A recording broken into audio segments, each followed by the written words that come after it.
Welcome back to Swish Happens. I'm Aiden. I'm Dylan. So it's almost like the trade deadline happened. There's been a lot of trades in the last 24 hours, and one huge trade in the last hour, 30 minutes. Yeah, 30 that minutes. I didn't even know. I was sitting here, and he came in and told me about it. So let's talk about it. Anthony Davis, if you haven't heard yet, is going to the Washington Wizards. Full trade is Dallas Mavericks traded Anthony Davis, Jaden Hardy, D'Angelo Russell, and Dante Exum to the Wizards for Chris Middleton, A.J. Johnson, Malachi Branham, Marvin Bagley, 2 first-round picks that are the Thunder 2026 pick and the Warriors 2030 pick, and 3 second-rounders. It's crazy. Okay, and by the way, I'm on my phone like Shams in trade deadline spirit. Off rip, I was ready to rip apart this trade. I think for the Wizards, at least initially. Like I got this, I got this update from Shams, and I said, what are the Wizards doing? They have a bunch of young talent. I know they just got traded, but that was like a very low risk trade. I feel like where I felt like this was a lot, but then I started to kind of dig into the assets, and it's not. I think it's actually a great trade for the Wizards. I mean, they're keeping Kaishan, they're keeping Sar, they're keeping Trey Johnson, they're keeping Koulibaly, and I think the biggest part is they're keeping their first this year. Yeah. And then they just added Trae Young and Anthony Davis. I think this is actually superb for this Wizards team, and I think this is maybe one of the biggest things in NBA history where I've seen a team definitively say we're done with our rebuild, like we're ready to compete. Like I mean, maybe not right now this year, but I mean, next year right now. You know? I totally agree with you, and I think we talked about this, and I also talked about it with another friend of mine, is that the Wizards need to be done rebuilding. Yes. There's a point where you have too many young guys, you don't know what to do with them. And I think they're doing a great job. I actually pitched a Giannis trade idea for the Wizards that involved some young players. Obviously, I don't think that would happen, but they got AD, and they actually didn't give up any of their young players, really. Yeah. The only thing is they did pick up D'Lo, Dante Exum, Jaden Hardy. I'm sure they'll end up getting rid of those guys. Yes, I was just thinking that too. I mean, I feel like those guys don't necessarily fit, especially on a team where like they already have, even without Trae Young, good young guards. That I wouldn't want those guys to kind of spell that development. But maybe that's a good thing. Maybe those guys don't even pack their bags and get on a flight to DC. Maybe by tomorrow those guys are already moved for maybe another lower key veteran. Who knows what they do. But the real question for the Wizards now is, do you trust Trae Young and Anthony Davis? Like, are you re-signing those guys, especially Trae, because his contract is up? I think I think with Trae, I think the thing is they don't have to answer that question now, do they? I mean, his contract's up after like next year. So I mean, I think this is perfect. I mean, I think for a guy like that, you give him a trial run, and then if it doesn't work, it doesn't work. Where obviously, the assets that they threw for Anthony Davis, I think he'll be part of the future, but I think he fits a little better. I mean, him sitting next to Sar. I mean, defensively, they're going to be unbelievable, and that's not even talking about the other guys. So I think this going into next year, I mean, like I'd love to see what they do with these extra couple guys, and especially what happens with this pick here. But I mean, I don't think it's that crazy to say that the Wizards could be a top 5 team in the East next year preseason. I mean, I was just thinking about this. All things go right. Let's say the Wizards get a top 3 pick. Your starting lineup next year, because I think if you get the 3rd pick, Darren Peterson goes 1. I think you would hope if you're the Wizards, you have the 3rd pick that Cameron Boozer goes 2. I mean, it kind of just happens. It's just going to end up seeing who gets those top 3 picks. But if the Wizards get the 3rd pick or top 3 at all, your goal is to get A.J. Debinsa. I think he would fit the best. And your starting lineup would look like Trae Young, Kayshawn George, A.J. Debinsa, Alex Sar, and Anthony Davis. Yeah, that's insane. That's insane. That's like a new age like defensive lineup. You have a super potent scorer in Trae Young.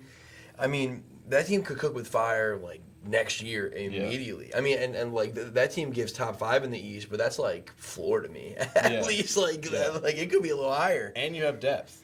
100%. But I mean, that's if everything goes right. If Anthony Davis can play a whole season. If Trae Young stays healthy. I mean, he didn't really have that many injury issues in his history. So do you think that they bring AD back and Trae Young back at all this year? I mean, I don't think you want to. I don't think you want to. I mean, it's one of those where I'm sure they could. I'm not saying they're going to straight up lie, but I do think that they could be a little more cautious. And, I mean, I think it was different with Trey before this. I think you bring Trey back. I mean, he's not going to, push you too far out of the tanking you want to do. No offense to Trey Young. Anthony Davis, however, like if he were to come back, I think he could impact winning now for them in a bad way. You know what I'm saying? Like I think you want to continue to tank if you're them. But I'll be interested to see what they do post All-Star break because I mean Trey was supposed to come back mid-February. AD was supposed to come back I think later February, maybe in March. So I mean, I'm with you. If I'm them, I'm pulling plugs. We'll see you guys in October. Yeah. I haven't really thought about it from the Mavericks side of this. True. If you're the Dallas Mavericks, you don't really get any pieces. Like, what are you? Are you just? I don't know. What is your? I think they definitely want to lose. But A is the easiest one. They want to lose a little bit. I mean, I think that like an AJ Johnson could maybe slide in and be a shooter on your team. Yeah. I think I'm such a big fan of like locker room stuff and stuff that we don't see. That'll pay off in the long run. I think a guy like Chris Middleton, being in there with because at the end of the day, this is all about Cooper Flag to me. Yeah. Chris Middleton being in there, a guy that's won before, I think could be a really nice veteran presence. I think that getting D'Lo out of there, I think it kind of forces you to give the keys to. I mean, I'm hoping more Ryan Nembhard. I mean, but maybe some more of that Cooper Flag at the one stuff. But I think this kind of goes along the same vein that we've talked about in the past of like.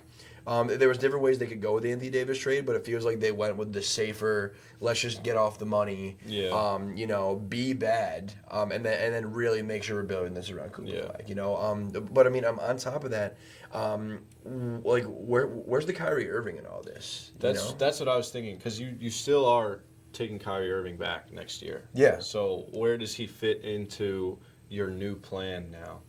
It's giving off-season trade to me because I don't think Kyrie wants to win. I would assume. I mean, actually, I'm not going to assume I know what Kyrie Irving wants, but I mean, I would think that he wants to win right now. Yeah. So I mean, obviously, he's kind of in the same position as Trey and AD, where he's probably not coming back until February, March. But I mean, I would assume you get off him, and I wonder how much that Trey Young trade, and then we'll see what happens with John Morant in the next 24 hours. How those trades affect the market for a Kyrie Irving. You know what I'm saying? Like, is it just almost similar to the AD thing where they're just going to get two kind of low-key guys, maybe, okay younger players and just get off him? Or are they going to try to demand, draft compensation? I mean, like, what do you think Kyrie's trade value is right now, if you were to kind of guess? If I were to guess, say this was in the offseason, it would have to be a team that maybe missed on free agency. Okay. Needs a guard. You know what? Who actually just shot in my mind? The Utah Jazz. Okay. Maybe in the offseason after they just picked. We'll get to. We will get to them. We'll get to their trade later, but I think in their whole plan they're missing a true point guard. Sure. A team like that, like I don't think it's going to be a top tier team.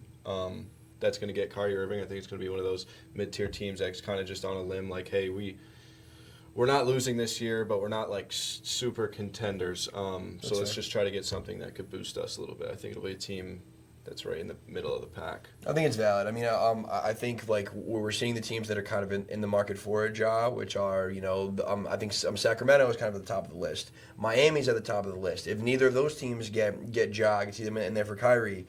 A team that has been making moves for Giannis. There's been the Timberwolves have been, I'm sure we'll get to whatever the hell that trade was in a minute here. But they offloaded some contracts and are making space for Giannis.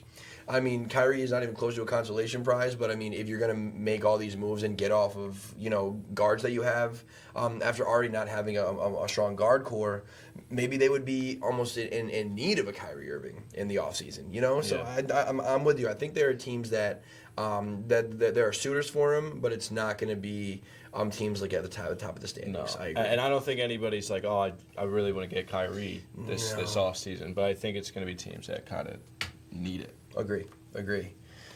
So the other trade that happened, maybe not as exciting for everyone else, but for the two dudes in this room, I will take Jared McCain from the Sixers. I would love Jared McCain.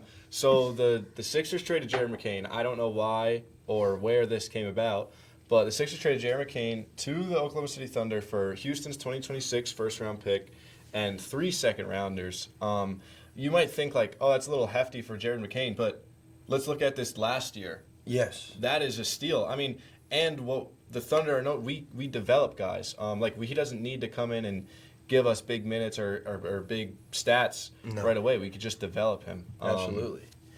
I think I'm interested what the Sixers' mindset was here, because I mean, like, if that's a team that, especially with Embiid playing well down the stretch here, is kind of stuck in the middle of two things where right now they could and maybe should be trying to win. Yeah. You know, maximize the end of this Embiid window and this Paul George window, but also should be looking ahead to the future.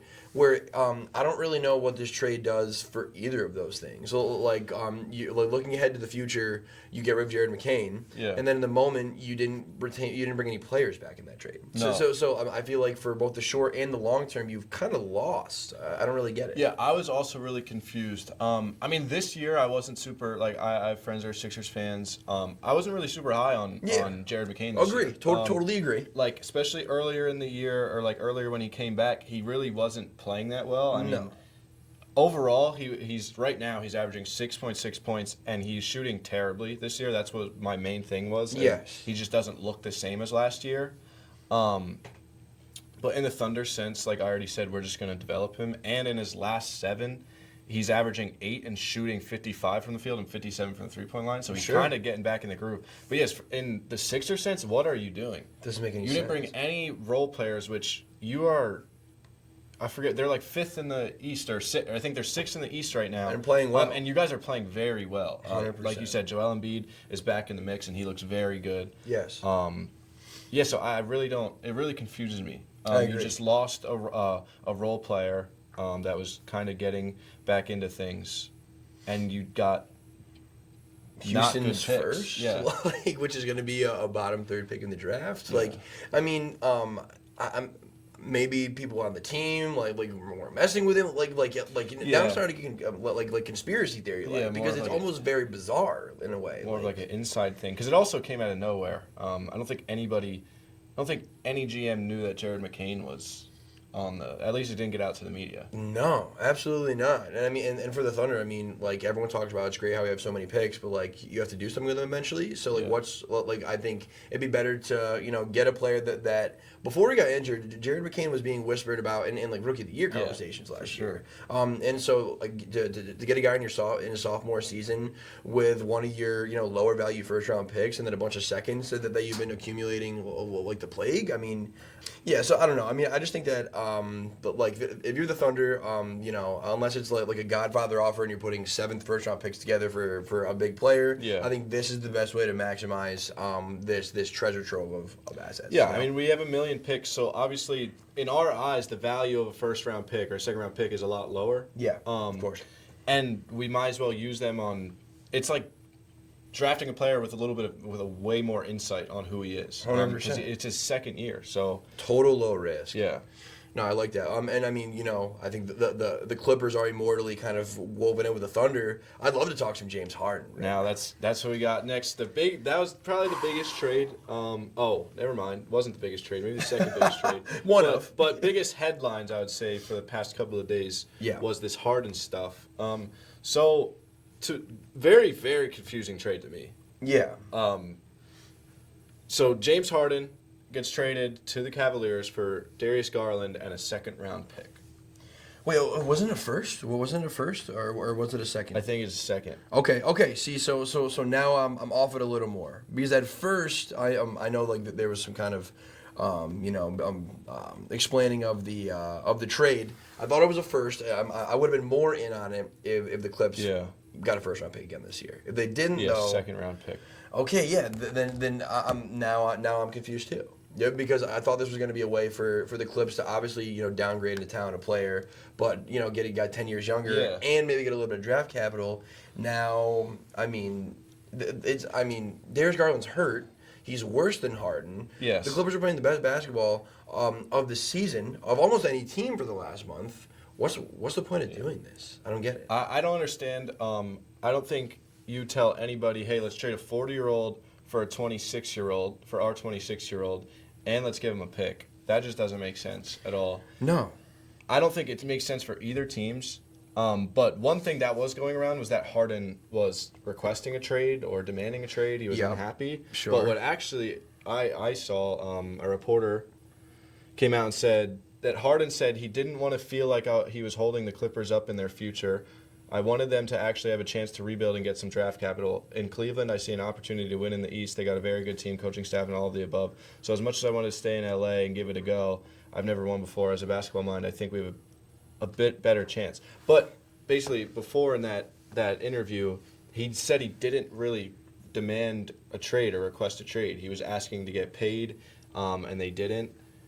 But I don't. At least from Harden's point of view, it didn't come from him saying, "Hey, trade me." Mm-hmm. That's fair.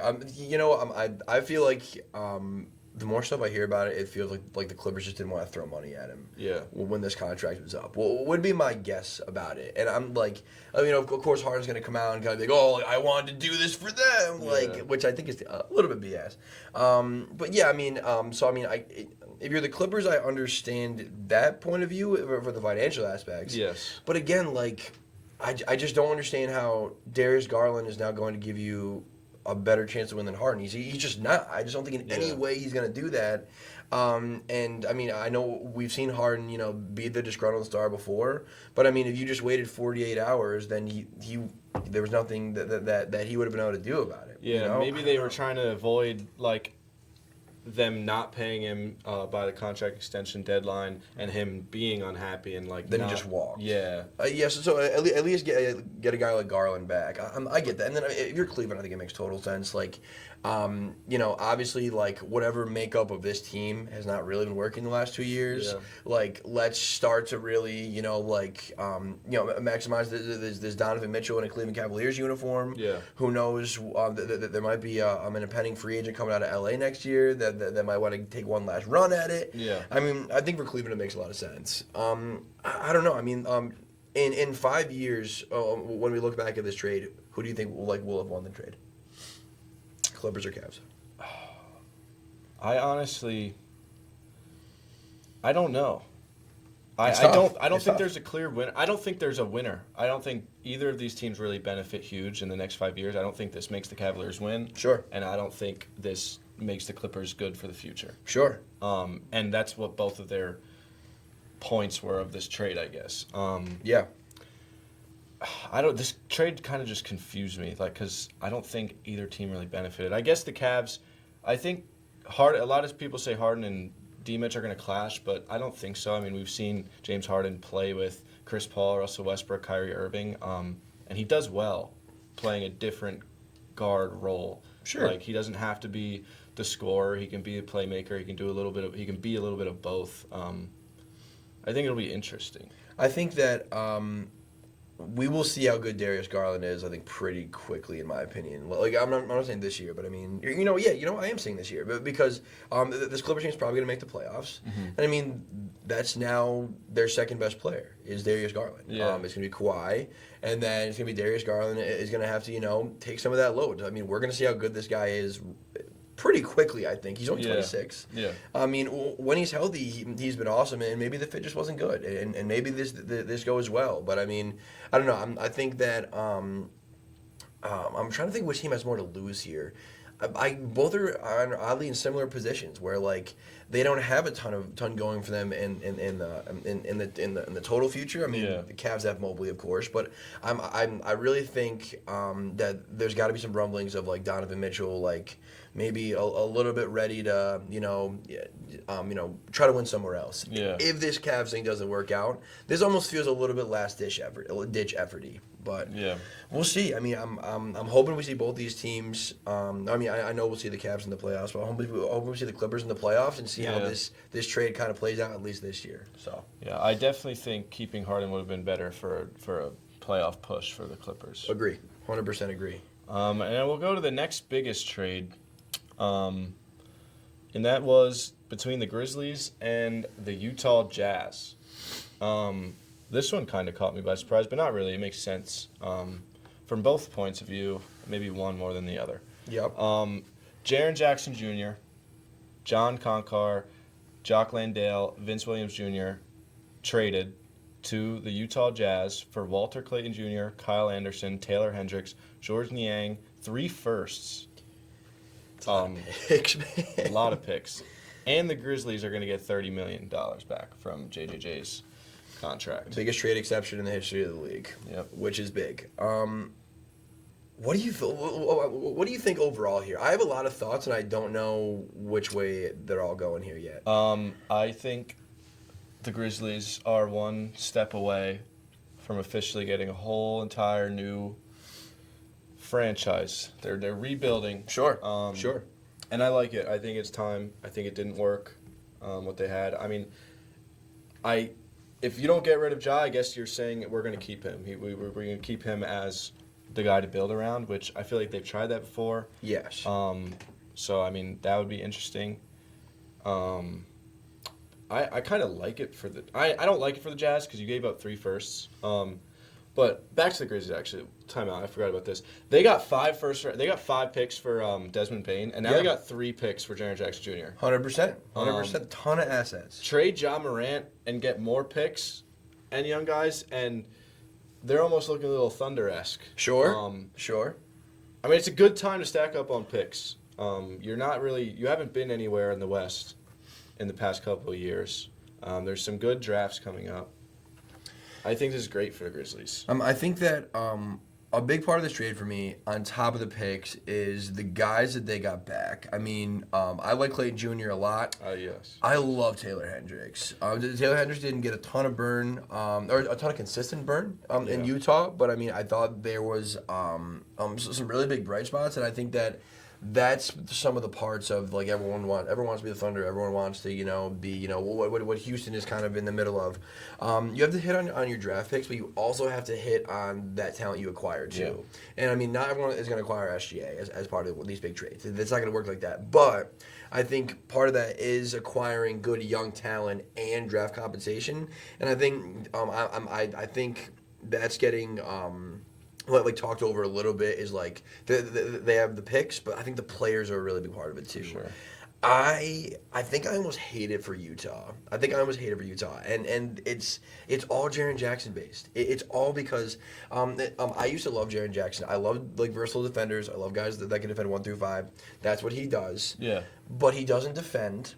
And there was a stat that Dean Oliver put out, and it was in the last, I think, 6 or 7 years. Out of the 47 guys that have averaged 20 or more points a game, there are 47. 46 and 47 in least assists average per game are Jaren Jackson Jr. and Lauri Markkanen are now on the same team together. So I just think that from, like, an actual X's and O's perspective, I hate the fit. I hate it. If they're not done, I mean, like, I know you mentioned Utah maybe getting in the mix for a Kyrie. Like, if they're not done and they want to accelerate this rebuild a little bit more, okay, I mean, maybe I'm interested, but if this was kind of their big marquee move, and then they're just going to, like Keontae George and, Markkanen and Jaren Jackson, like, this is now our young core, I just don't think that's enough right now.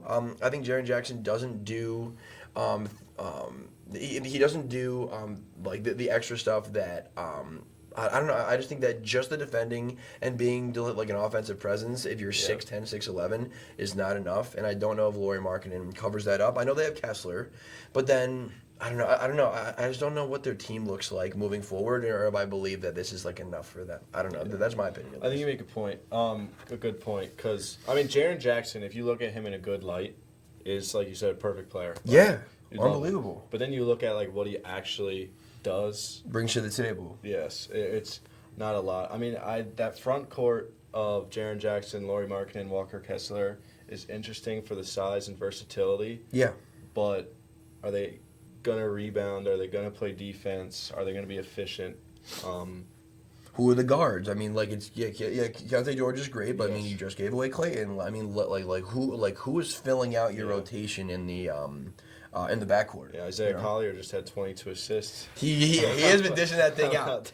He has been dishing that thing out. So I think that's the thing too. I mean, I'm like Isaiah Collier is a good point to bring up. He's like, it's not like they have like nobody. Yeah. I'm just interested to see like where the development is on those guys. How does Jaren Jackson fit with them, and are they done with this roster build? And like I don't know, like even at this team's like. If you put this team at their best in 2 years, like, is that good enough to be competing at the top of the West? I don't know. I'm not going to say no. I'm not even going to say I doubt it. I'm just going to say I don't know. But this was a shock to me. I mean, Jaren Jackson being traded wasn't shocking to me. Did not expect Utah, though. Yeah. But. And 3 firsts. The trade market is just crazy. Yes. First being just thrown around. Yeah. Absolutely thrown around. Insane. But then, like, $28.8 million trade exception, too. Yeah. Grizzlies definitely win that trade. I agree. For sure. I agree.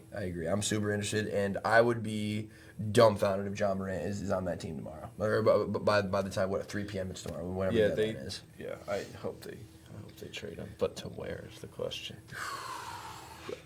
I love the Miami trade. I think, especially now, because I think if you can bring back a little bit of Tyler Hero, I mean, Kel'el Ware would be really clogging up. If you get Kel'el Ware, he's fantastic, but that would be crazy to have those 4 guys. It would be Triple J, Marketing, Kel'el Ware, and then Walker Kessler. Yeah. Like, who plays? But we'll see.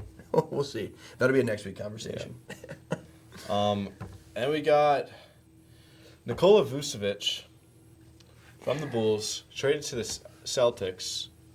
Oh, no, it's Vucevic and a second, traded to the Celtics for Anthony Simons and a second. I like it. I don't know. I mean... I love it for the Celtics. Yeah. Honestly. Yeah, I agree. I mean, I think Boston was always trying to get off of Simons for a big.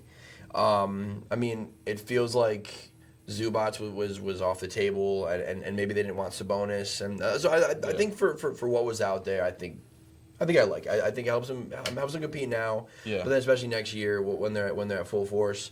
And then I mean you still have those Keita and Garza can just kind of slip into more of a rotational role. They've done enough to say the least. I mean they've held it down because I mean at the beginning of the year I had Celtics fans saying that like they're gonna start 5 guards. They were so out on these bigs. Yeah. So I mean they bridged the gap. You now bring in a guy that can really hold it down. Mm-hmm. Yeah, I think this is just a pretty easy solid trade for Boston. Yeah. Chicago. I don't know what the hell Chicago's doing. Yeah, I mean if along with all the other trades they've made, what are they trying to do? What are they trying to do with the backcourt? I mean, they have to ship some of these guys off.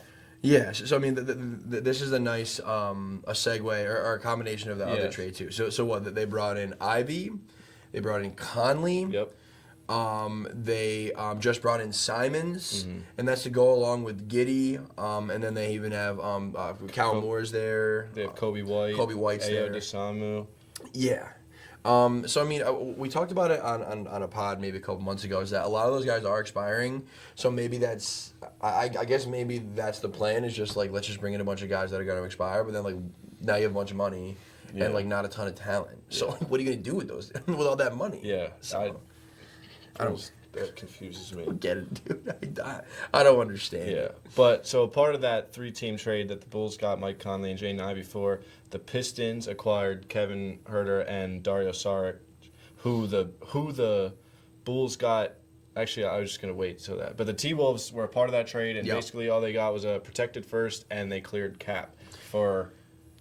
Hopefully a Giannis trade, I mean, but then I think this is a risk for them too, though. I know I brushed by it before, but it's I know Mike Conley's been bad this year, but you already didn't like Dillingham. Yeah. You have DiVincenzo ripping your point guard minutes for like 26 minutes a game. Yeah. And now you have no one. You have no point guard. What if you don't get Giannis? Yeah. I don't know. I mean, they're gonna have to draft a point guard in the draft.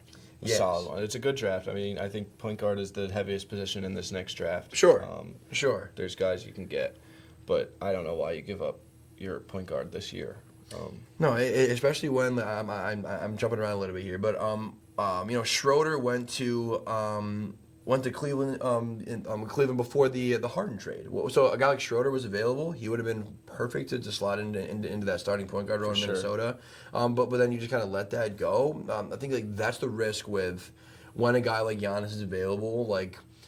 There's going to be, obviously, over half the team in the league are probably going to be making calls. Only one team gets him. So all these other teams that are interested, some of these teams are giving away assets to even put themselves in the mix. That's a massive risk for like you have a 1 in, let's say, I'm throwing a random number out there, 1 in 9 chance of the 9 teams that have the best shot. Then you're left with what? So especially a team like the Timberwolves, who like are right there. Being one of the top teams in the West. Easily. Right now, but then come next year, maybe this Utah thing does work out. You can be so quick to fall down the standings on a year-to-year basis, especially in the Western Conference. Yeah, room for error in the NBA, especially in the West, is so small. Razor thin. But then yes, that trade that Schroeder. So the Cavs and Kings traded. The Cavs traded DeAndre Hunter for Dennis Schroeder and Keon Ellis, and the Bulls ended up getting Sarge, who they traded away in 2 seconds. Yep. So the Cavs now have James Harden, Dennis Schroeder, and Keon Ellis on top of Donovan Mitchell. I love Keon Ellis. I love Keon Ellis too. And Lonzo Ball. So I don't know where they're. Lonzo Ball hasn't been shooting great.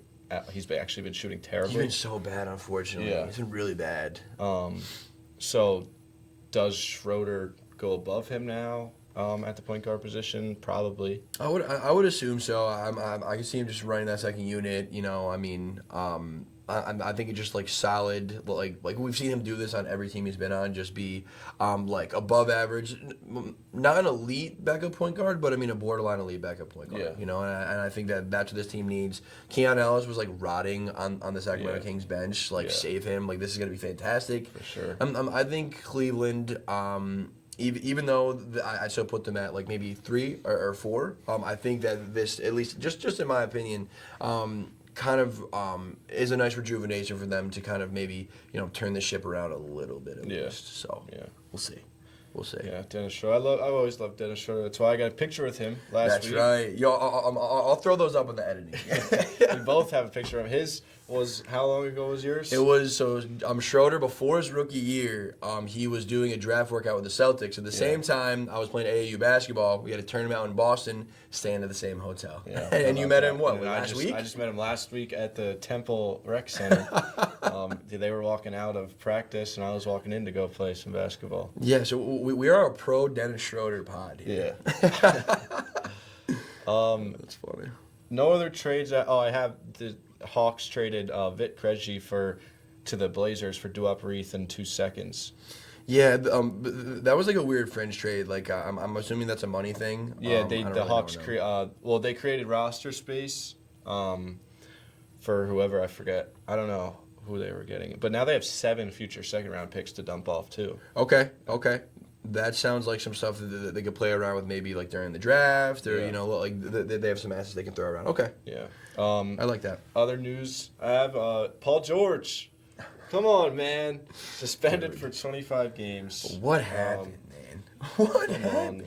And that's another thing I didn't even think of. They're out PG. They're out Jared McCain. Yeah, wait, what are they doing? I don't know. Are they going to try to get? Maybe they'll try to get somebody, but wait, I didn't even think of that when I saw the McCain trade. Okay, so they were already running Dominic Barlow. Dominic Barlow, actually, who's been good. Yeah, the other game, I forget who was it against. The Clippers. Yes. Dominic Barlow had like 20 plus. Yes, exactly. No shade, but I mean, is that it? Yeah. Dominic Barlow and Quentin Grimes are your 3? Yeah, I don't know what they're doing, but things are happening in the city of brotherly love that I'm not totally confident in. It's beyond me. Yeah, bro. So today is Wednesday. Tomorrow's the trade deadline. There's one more big thing we got to talk about. Hopefully for the second last time. Hopefully the next time we talk about him is he's been traded or he's staying. Sure. Which honestly, I'm gonna have a hot take. I think Giannis Antetokounmpo is staying in Milwaukee. Really? You think he's past the deadline? He's going to stay? Okay. I think he's staying. I just read this article. He was talking to a reporter. This is what he said. What I want deep down in my heart is I want to be a Milwaukee Buck for the rest of my career and win here, he said. if you ask me, what do I really want?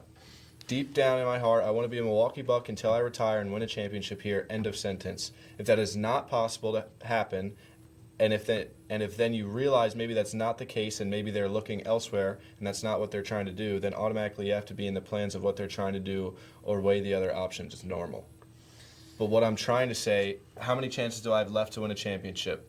So you just got to be more careful and more urgent in every decision that you make moving forward. It doesn't change. I think I've listened since day one, and that will never change. I have great respect, love, and likeness for John and the ownership, and that will never be different. Won't change, but at the end of the day, you got to look.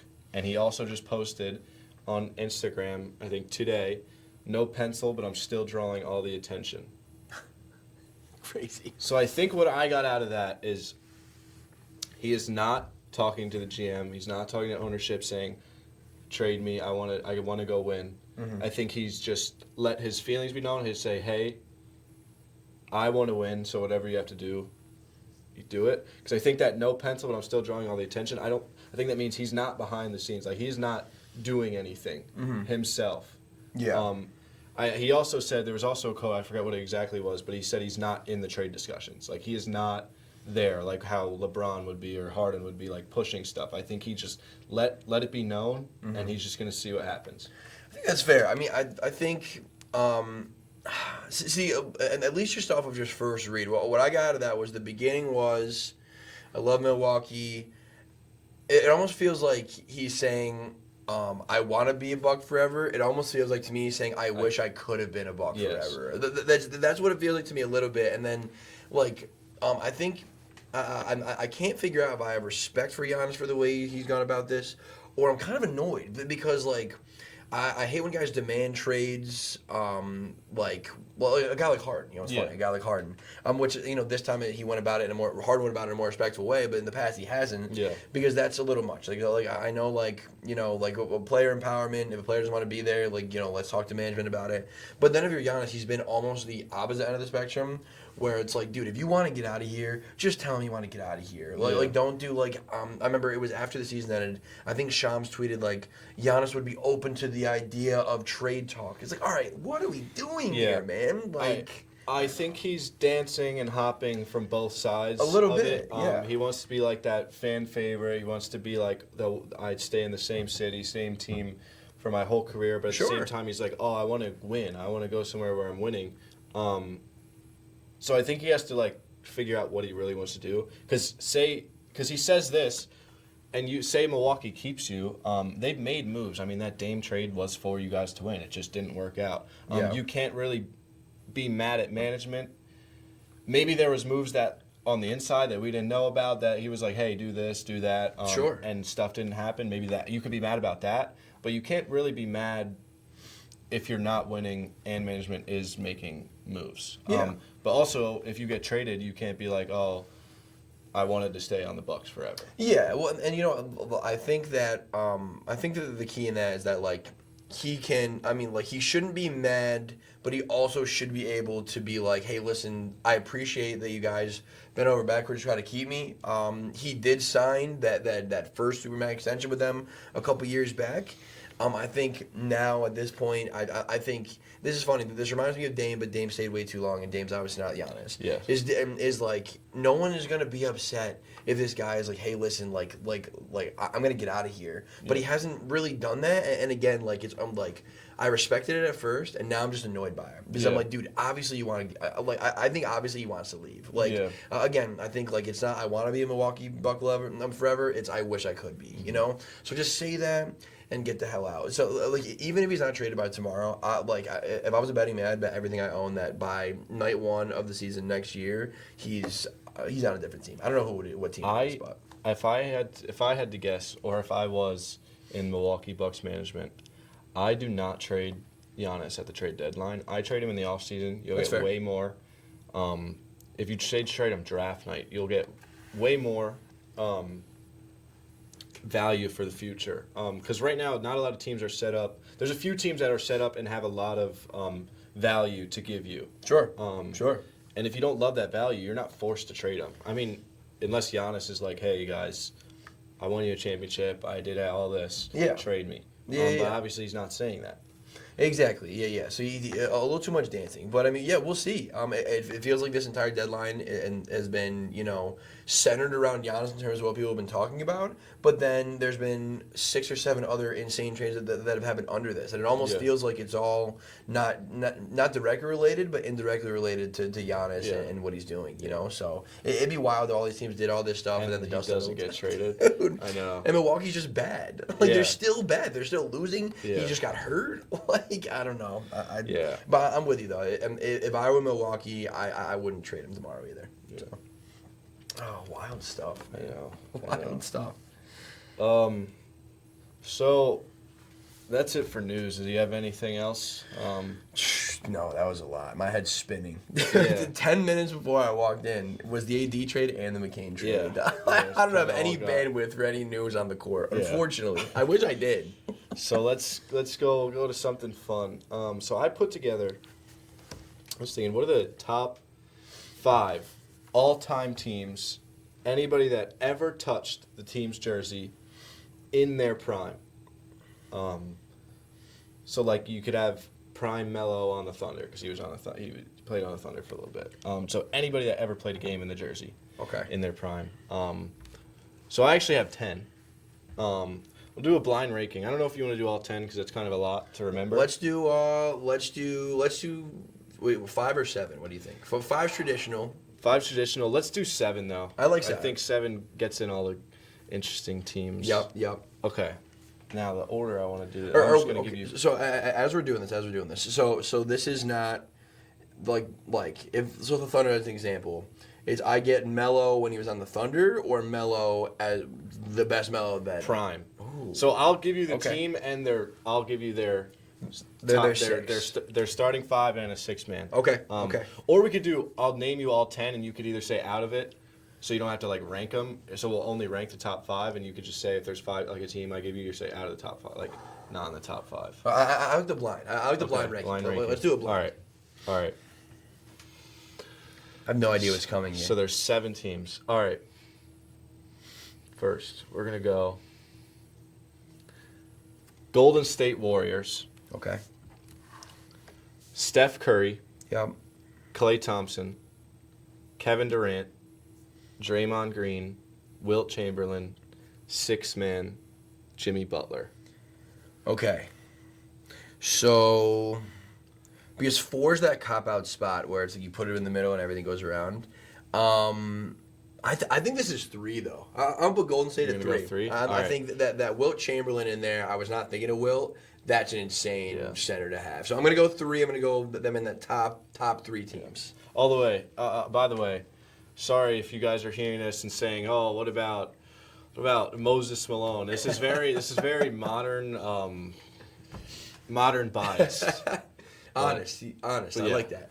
Okay, Golden State at 3. Golden State at 3. All right, Miami Heat.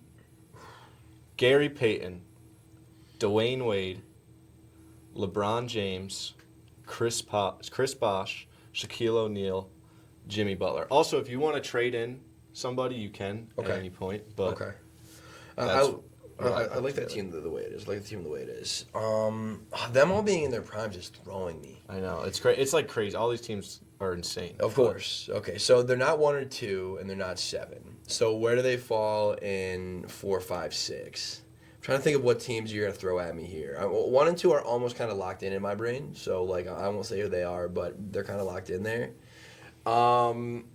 That prime Bron himself is the best player out there. So I'm going to put them at 4. I'm going to go 4. Okay. I feel okay. All right. The Boston Celtics. Yep. Kyrie Irving. Paul Pierce at the 2. Larry Bird at the 3. Kevin Garnett. Bill Russell.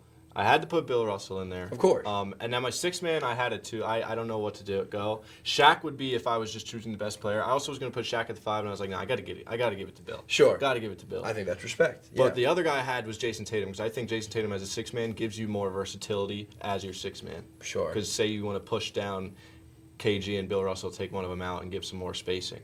I would definitely, I would do some tweaking. Like I probably Tatum in the starting lineup, and then probably have one of the real OGs at the six man. Like probably Kuzi would be my six man, and Boston's going at 2. Boston's going at 2. Like right. like people are gonna hate on that after hearing the other teams that were just thrown out there. But I just think that those like '60s teams and Larry Bird are two. The Celtics teams and Larry Bird as a player are so slept on. So they're 2. So you got the Celtics 2, Warriors 3, Warriors 3, and Heat 4. Heat 4. I feel okay. I feel okay so far. Okay. The Houston Rockets. Okay. Chris Paul, James Harden, Tracy McGrady, Okay, teammate. Kevin Durant, Hakeem Olajuwon, and Charles Barkley as your 6-man. Man, you could go Clyde at 6-man. Yeah, I know. There's you could really cook. I put Chuck in to give you a good 4 if you want some rebounding. That's a good team, man. It's a great team. It's not 7. It's not 7. It's not 1. It's not 1. So it's sitting at it's 5 or 6, right? So all these teams are sitting in my top 7 as well. So I'll give you my top 7 after this. Okay. Houston Rockets. I'm gonna throw them at 6 strategically, so I could. If there's a team I think it's better, I can go 5, and I'm not just in 6 or 7. You know. So there's 6. All right. The Cleveland Cavaliers. Okay. Kyrie Irving, Dwayne Wade, LeBron James, Kevin Love, Shaquille O'Neal, Derrick Rose. Okay, you get the D Rose in there too. This hurts me. I think I just got to put them at 7 though, and it's not because of a slight to them, but I just think there's more teams that come to my head that I'm gonna want to put at that 5 spot. Okay. And there's one team that is just reserved for my 1, and if they're not thrown out here, then I'm fucked. I'm just not gonna lie. So we'll see how that goes. But okay, but Cavs at 7. Cavs at 7. All right. San Antonio Spurs. Okay. Chris Paul. Yep. Tracy McGrady. Oh, I forgot about that. I Second know. to last year. Okay. Kawhi Leonard. Yep. Tim Duncan. Sure. David Robinson. God. And the 6th man, I was going to throw 2 people in there. I was going to throw George Gervin. Then I was like, Manu. And then I was like, Victor Wembanyama. Wemby. Oh, see, if I knew the Spurs were going to be in here, I would have shaken this up. They have to go at 5 because I'm saving the 1. But, like, I just want the people to know. If I were going to redo this, that Spurs team is probably at, like, maybe 2 for me. I love Tim Duncan more than anything. But I think that Spurs team is insane. Okay, just throw me the Lakers. Is it the Lakers? Last one, number 1, the Los Angeles Lakers. Yeah. This team is just, Magic, Kobe, LeBron James. I put Kareem and Shaq at your 4 and 5, and then I don't know, the best available. Do whatever you want. Yeah, you can do anybody you want. Really, it doesn't even matter. It's just like Wilt. I put Melo just for fun. Sure, Melo, Luka. Oh my God, I didn't even think of Luka. Yeah, but I would put in like a 3-4 if I were to choose. Mm-hmm. So you can move out Kareem or Shaq, put Bron at the 4, put whoever at the 4. Yeah. But also if you want to go Wilt, take out Magic, give me Bron at the 1, Kobe at the 2, give me Wilt, Shaq, and Kareem. We'll run a 2-3 zone and we'll just. Team goes crazy. Like if you didn't throw with the Lakers at 1, this whole list would have been an abomination. Yeah. Honestly, but yeah, I think that's it. So Lakers, Celtics, Warriors, Heat, Spurs, and then Rockets, Cavs. Is that what I got? Yeah. Okay. Yeah. Okay. So what was yours? I'm interested. Okay, I kind of went. I don't know how I felt about this. I had a really tough time. Okay. And I was kind of just like thinking like. Oh, there goes my pocket. Yeah, sure. I was thinking like, oh my God, but like imagine this, imagine that. Yep. But I think I'm a little, I don't know. I got one team that you've got way different. Okay. So I got the Lakers at 1, obviously. But I actually have the Cleveland Cavaliers at 2. Okay. Okay. I don't know if I actually like that. I might move them. Sure. Because I was thinking like offensively, this team has everything you need. Just not shooting though. The shooting aspect was. It would be heavily on Kyrie and Kevin Love. Yes. But I might actually move the Spurs up to 2. Okay. Because I think that team would be insane. Okay, fair. But so then I had the Celtics at 3. I had the Rockets at 4. And then I had the Warriors at 5. Yep, sure. Spurs at 6. Heat at 7. Yeah, makes sense. Makes sense. To give out the rest of the teams I thought of, I had the Bulls. Their starting lineup would have been. I had them out of this actually because their spacing is god awful. It was D Rose, D Wade, MJ, Scottie Pippen, Artis Gilmore, and then I had Dennis Rodman at the Sixers. Would have been a fun team, but that team is not stacking up against the others. So I respect that. Then I had the Thunder with Russ. I actually started PG at the 2, KD at the 3, Melo at the 4, Sean Kemp at the 5, and I put Harden at the 6 man. Okay. I like that. The Sixers, AI, Harden, Dr. J, Chuck, Wilt Chamberlain, PG. Yep. Could have done Embiid in there. Yeah, could have done some stuff. And then the Bucks. I actually thought this team would actually be pretty interesting, but Dame, Ray Allen. I put Big O at the 3. Okay, interesting. Giannis, Kareem, and Michael Redd as your 6 man. They just don't really have much to go. Star power or something like that, but okay. I think I'm happy with my list. Yeah, I think I'm happy with my list, but wow, I'd love to chat longer, but we're getting kicked out. Okay, but random hooper. Random hooper. Usually I have one queued up. I got one. Okay, you go. Courtney Lee. Okay, I like a little Courtney Lee action. He was a bucket. Okay, I'm gonna go with Shannon Brown, athletic freak. Shannon Brown. Yep, from the Lakers. Underrated mixtape. If you're looking for a good underrated mixtape, Shannon Brown's your guy. Yeah. Love it. Yeah, right. we'll have mid-season awards next week, and then a little bit of All-Star chat. We'll get into the break, and hopefully Giannis will be on the move. Yeah, sorry. This one was a pretty crazy one. But thank you guys for watching. That's right. Swish Happens.